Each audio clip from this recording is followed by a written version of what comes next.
Picasso's 1921 painting, Woman and Child, is a small painting at first glance. It is roughly the size of a human hand, 40.8 by 9.7 centimeters.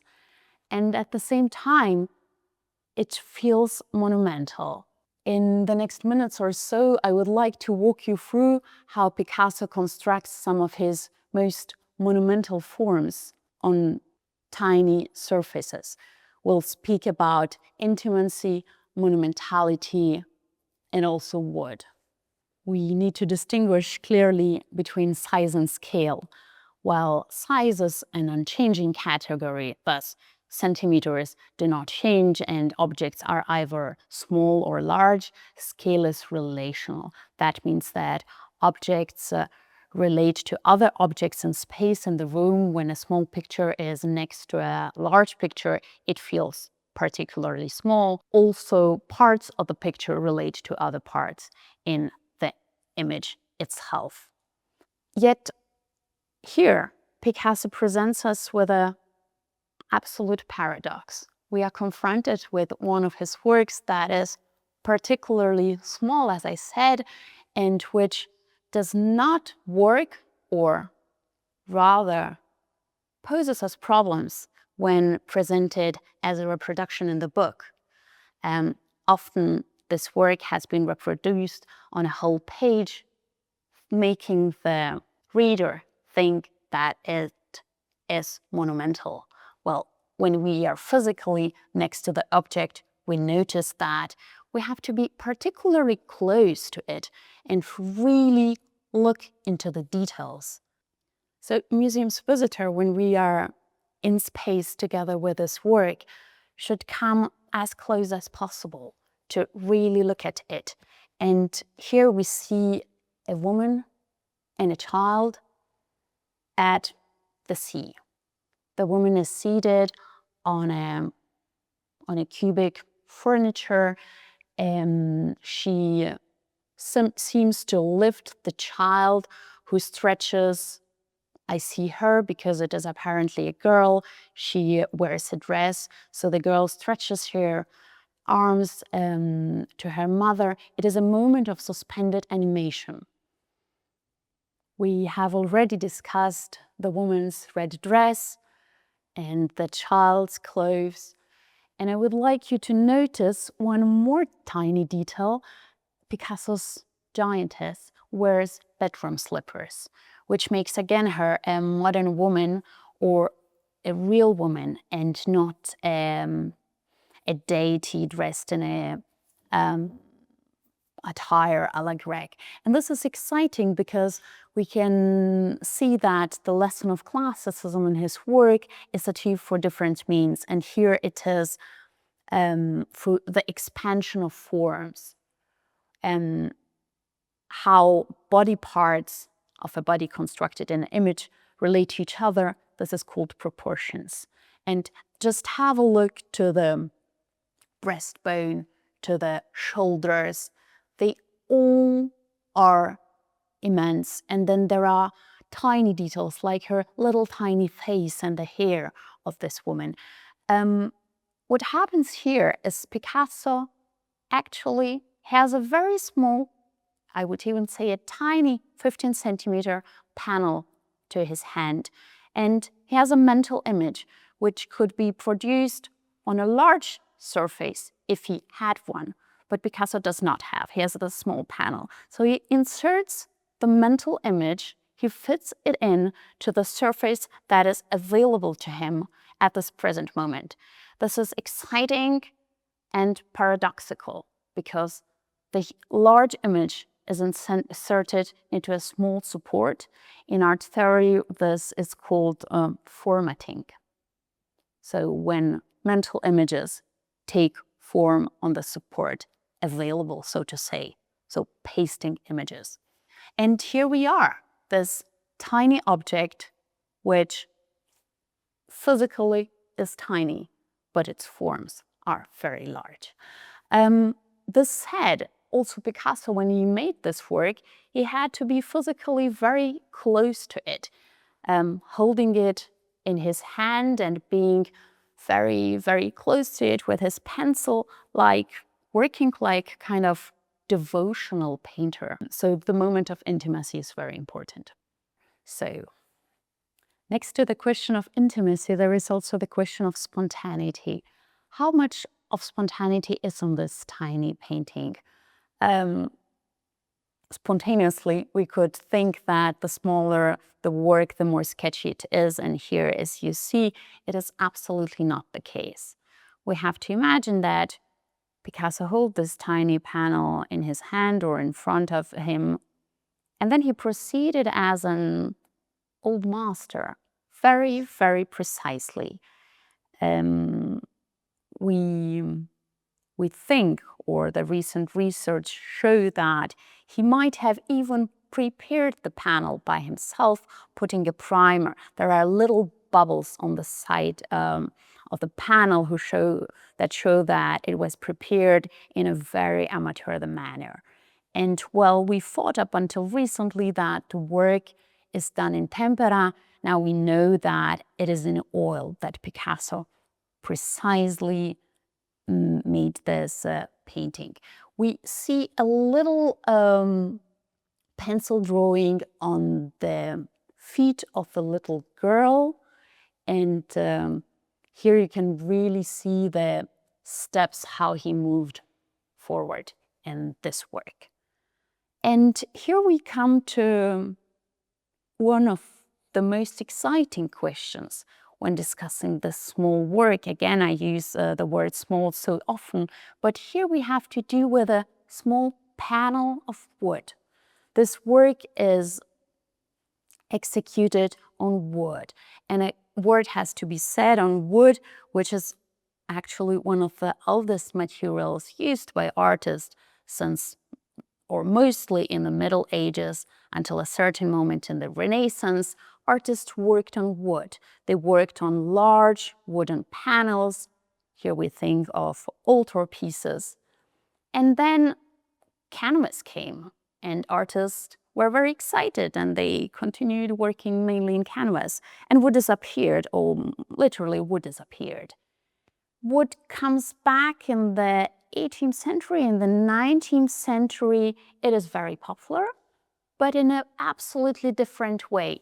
In the 19th century, artists start acquiring small wooden panels that they use outdoors for quick sketches. So it's something you can, again, hold in the hand. It's convenient. And we are here in the room where we see that also Picasso did use small pieces of wood.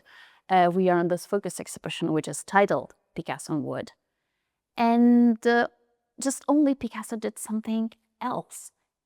None of these works here we see on this wall, 4 works of wood, none of these is spontaneous. He did something else. Picasso's use of wood deserves a commentary. It is important to say that he did not work on wood continuously during career, and that is why it is of great importance to look at those very moments when he was interested in experimenting on wood. So wood came into Picasso's work very early. Around 1900, there is a group of paintings. Then around 1906 and 8, he's in Paris. During the summer of 1914, Picasso is in Avignon, and there is all kind of experimentation on materials. Then 1920s.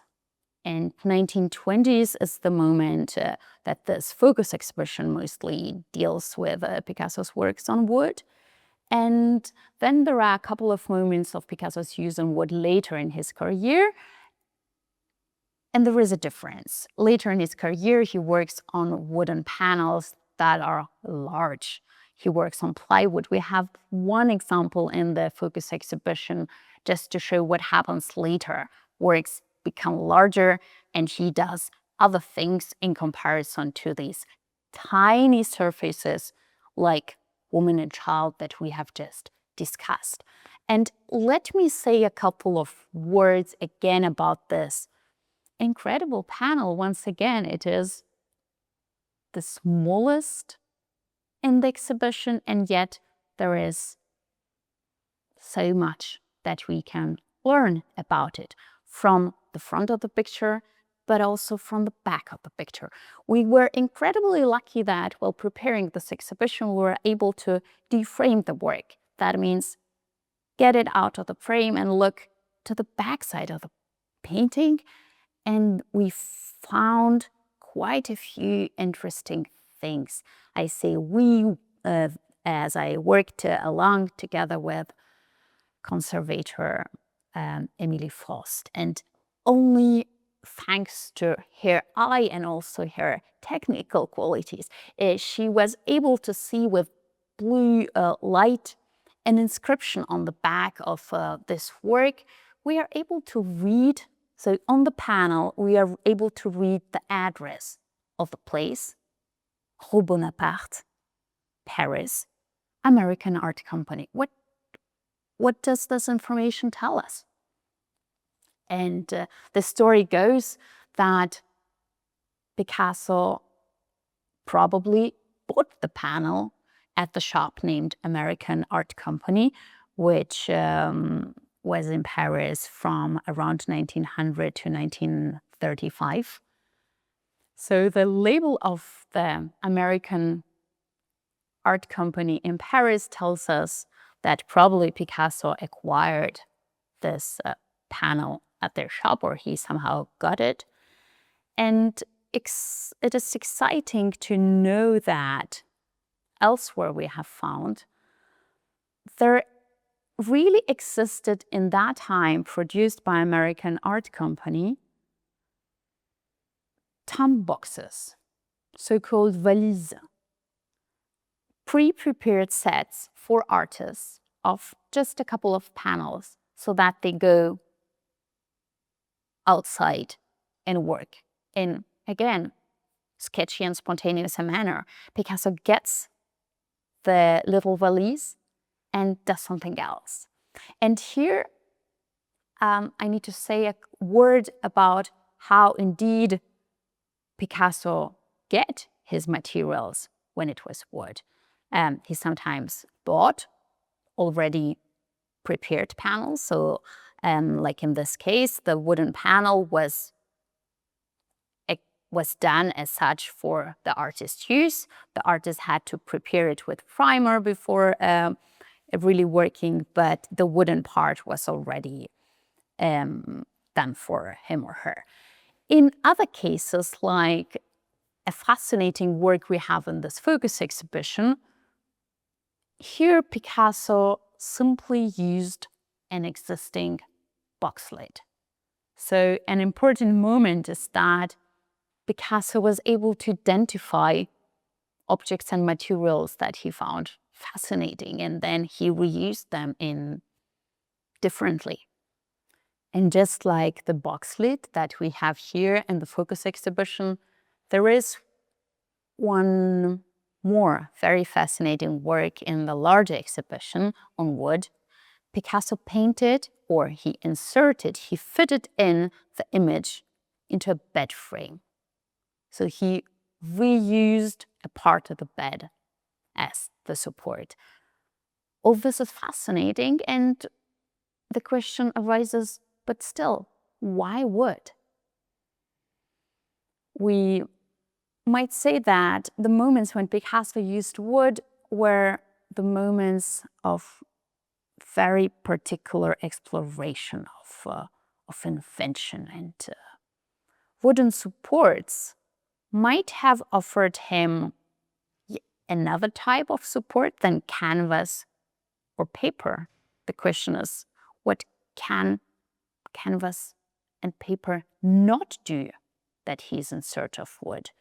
And in the case of these small panels, they give him a possibility for a very concentrated thought. Again, here Picasso masterfully showcases how the most monumental forms can be inserted on the most tiny surfaces, and accidentally or not, some of these small panels are wooden.